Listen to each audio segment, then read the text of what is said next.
We have aLive from Team Fnatic, IPL4 champion, the biggest winner in the month of April in terms of prize money due to a $40,000 bounty from IPL4. Andre, what would you do with $40,000? I would probably invest it. Okay, well, you were a financial consultant, so that's like a... It is a buyer's market. That's like asking a banker what he'd do with his money. He's like, I'll probably put it in the bank. Guys, in the bottom left corner, we have Catz from Root Gaming, or Rut Gaming, if you ask Kiwi Kaki. The yellow Zerg here from Peru, and he's looking for a win in this series. Now, Catz, we're talking about his game plan, you know, and how he had to reevaluate, but on Daybreak specifically, what kind of styles does Catz like? I mean, have you seen his stream a lot? Of course, we know his Infestor style, but Catz is always one of these players that you can't really expect him to do any specific build unless he told you before he actually did it. So. Catz is always a player that relies on skill-based things. He likes to be cute, he likes to be fancy, so whether it be Mutalisks, whether it be Infestors, he's not a player that says, let me get this huge mass. Exactly, Baneling magic tricks. Yeah. He's not a player that gets this huge mass of units and then starts just, you know, crumbling your defenses. He actually goes, okay, let me see on a way that I can meticulously put my scalpel in and just dismember every single part of your body. And, you know, it didn't work out last game, but hopefully it'll work out this game for Catz, and my prediction. Yep, Catz is not bad in ZVT. He's taking games off some really notable players like the Muzzle, Maru Prime, is one of the top players in GSL. He's also beaten aLive in the past, like we said in the Onag Invitational, and even beaten other players like DDE. And I think Catz, just, again, you can't underestimate him too much. But at the same time, same goes for aLive. A lot of times people in the past really didn't take aLive that seriously. They're like, oh, when you think top Terrans, you think MMA, MVP, you know, and all these other great Terrans. But aLive is still very good, and he's going to change it up completely this time, going for, on the exterior, it looks like the same build, but it's in fact a fast command center. And if we look back at Catz's view, he really has the same indications that he had last game. Yeah. He has to defend against the 2 racks, and he has to defend against the command center first. He sees the first Marine over here and an SCV. And I like what we're seeing. It actually looks like a potential fake 2 racks pressure. But what is it actually? It's a 2 command center build after the barracks, so it's a change up of plans there. And aLive is just going to back off. Catz knows it's not really serious, otherwise the bunker would have started. Exactly. And as a result, Catz is just going to go back to mining, getting his double queens out very safely. Now aLive, he reads this very well. As this 3rd command center is insanely fast. And normally we see them after a fast, you know, Hellion reactor, so you're able to get out control the map. But this quick of a 3rd orbital command, we've been seeing it more popular amongst Koreans. What do you think of this kind of style, Andre? It's very good, and it punishes styles that want to macro. Unfortunately, for aLive, he doesn't know that Catz is not really a macro style Zerg. So there are a couple of things that Catz can do to really punish this. Any roach Zergling pressure in this beginning stage actually puts a huge damper on this build, because you delay your tech out, you delay your massive units out for so long. There's really a gigantic timing where Catz can do something to punish his opponent, and say, whether it be, you know, denying mining time over here, killing a couple mules, he needs to look to do something about it. And these 8 Zerglings might actually do something. There are 4 Marines. I don't think. Well, might is the key word there. Oh, aLive actually running his Marines forward. That's good. No actual concern there. Yeah, I was wondering if he was on move command initially. And you can see that aLive is doing good, denying vision.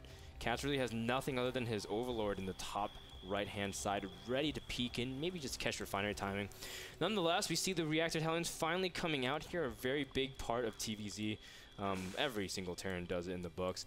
Now, Catz is not necessarily the biggest proponent of going for, again, the fast 3 hatchery. He likes to go for some kind of tech play, again, be more fancy with those units. But he's going for a Roach Warren at this point in the game, and a Baneling Nest. Yeah, this is a Roach Circling Baneling all-in. And look at how greedy aLive is. He's getting double upgrades. Oh yeah, 2 NG bays have been made. 2 NG bays? NG bays. All right. And the Roaches are inbound. He's at a great Harvester count, so he can actually switch off of this. As you can see, the Harvester count is pretty similar, but mules obviously make up the difference. But 36 harvesters, that's a nice all-around area where you can produce a ton and actually have a little bit of excess minerals at the end of that to start to make your third or get a lair, whatever you want to do afterwards. But we're going to see probably a pretty big push soon as the roach count gets up here. Is he going to deny this scout or let aLive see it? And he doesn't do it. Yeah, I mean, the SCV sees it in plain sight, so aLive is going to immediately start scrambling. He's getting a second bunker. Now, he's still quad gassing at this point. Still intent on getting up his tech eventually, but you can see aLive's been on one barracks, one factory this entire time, so he's going to need a lot more production if he wants to hold on to this. Either that or he's going to have the sickest Sim City and kiting with these Hellions, because that's the big thing, as long as he can avoid a huge amount of damage. But the problem is that the roaches also can tank a lot of damage as well. Yes. This is a great time for Catz to strike if he can get it before Fnatic aLive is able to get a substantial defense. The one thing he can't do, though, is he cannot let his Zerglings start tanking the damage in the beginning. And I love this. He's showing patience, but there they go in. He needs to remove those Hellions first before those Zerglings are able to do anything at all. Going up into the ramp, I think aLive will hold here. Oh, wow. Just absolutely beautiful control by aLive.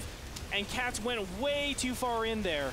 Look at and that. As you can see, the Hellions were able to do so much damage against the Zergling and Roach power, even though Hellions are normally known as not being great responses to Roaches. He's still able to hold that very easily. Good job by aLive. Yeah, look at that. aLive even dropping mules at the natural. Extremely confident in his ability to hold off. And the only thing on fire is, in fact, the neutral supply depot. And aLive did a fantastic job holding it.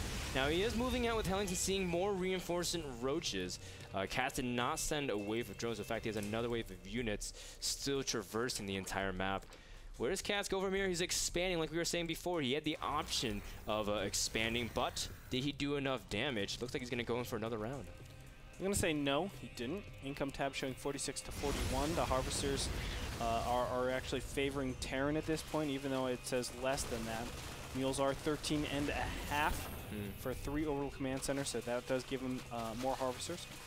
Yeah, and Catz is still just going to press in here, take out whatever buildings he can, which actually I like, you know. When you have those units, you can still just pressure slightly, but back at home, he's droning up very nicely, and looks like Catz finally going to head on home. Let's take a quicker look at what just happened in the battle at the natural. You can see immediately that Fnatic aLive prioritizing keeping the Hellions alive and protecting the ramp. Very key, making sure that the units do not get up there. Should Catz have bundled up there, or maybe should have just gone straight for the SCVs? Yeah, I think he should have gone for the SCVs. That would have been better, or at least backed up and then try to do something with Banelings. But don't just go in there with Zerglings, knowing your opponent has Hellions. That is not the best case scenario for him. But right now, we do have a couple of Marauders pushing out into the middle of the map. Factory just scouting around. Nothing of consequence actually happened since that. Yeah, in fact, I didn't know I was controlling the camera. I was like, oh, I'm looking at the replay, and I'm like, so guys, of course, that was a live picture-in-picture instant replay, and give us feedback, of course, of how we can even do it better. But if you guys enjoyed it, I know I did. That was a fantastic execution of it. So we do see that Catz isn't that actually behind in terms of economy. He's able to drone up pretty comfortably. The Hellions have been kept back at home and not really, you know, controlling the creep spread, not really denying any kind of mining time. And as a result, Catz still able to get 3 base economy relatively unharassed.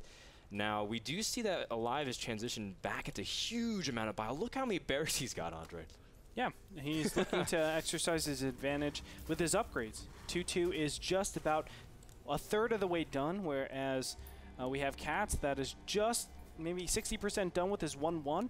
That's a huge problem for Catz. So there will always be an upgrade advantage for aLive, and obviously he wants to invest in bio as much as possible so we can really start to power off of those upgrades. We see that aLive is moving into the third, getting in position. The Banes are still in the middle of morphing, and aLive sees that, so he knows that defensively, especially with the creep spread from Catz, he's going to be pretty set. Yeah, this is a very good job, and this isn't all testament to the fact of the early queens from Catz, showing pretty strong queen mechanics. And it looks like these Roaches and Banelings are going to go over here. I'm not sure what they're doing just now, but the Hellions are moving into the natural. Infestors have actually been spawned out here. Oh, I'm sorry. I missed a drop. Or I missed a drop.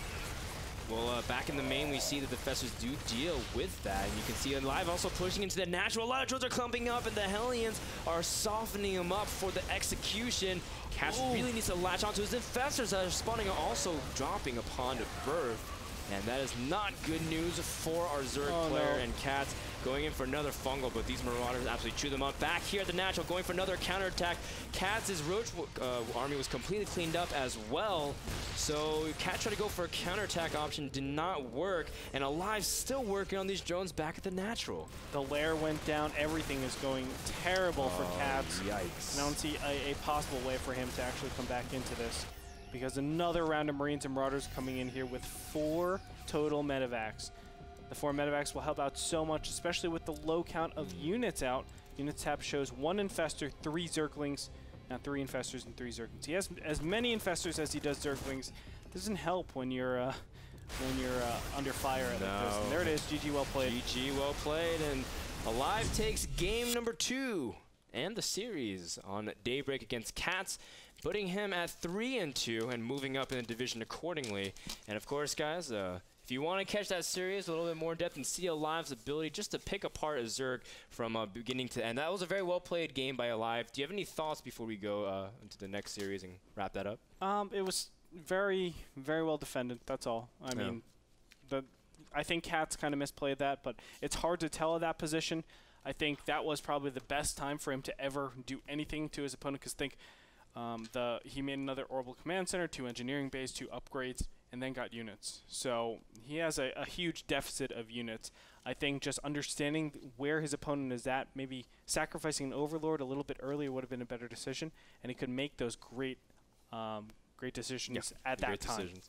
So fantastic job by aLive. Again, he moves up in the division, and Catz will still be searching for a win later on this season. We want to thank Azo. We want to thank Azo, the people who provide monitors for NASL Season 3.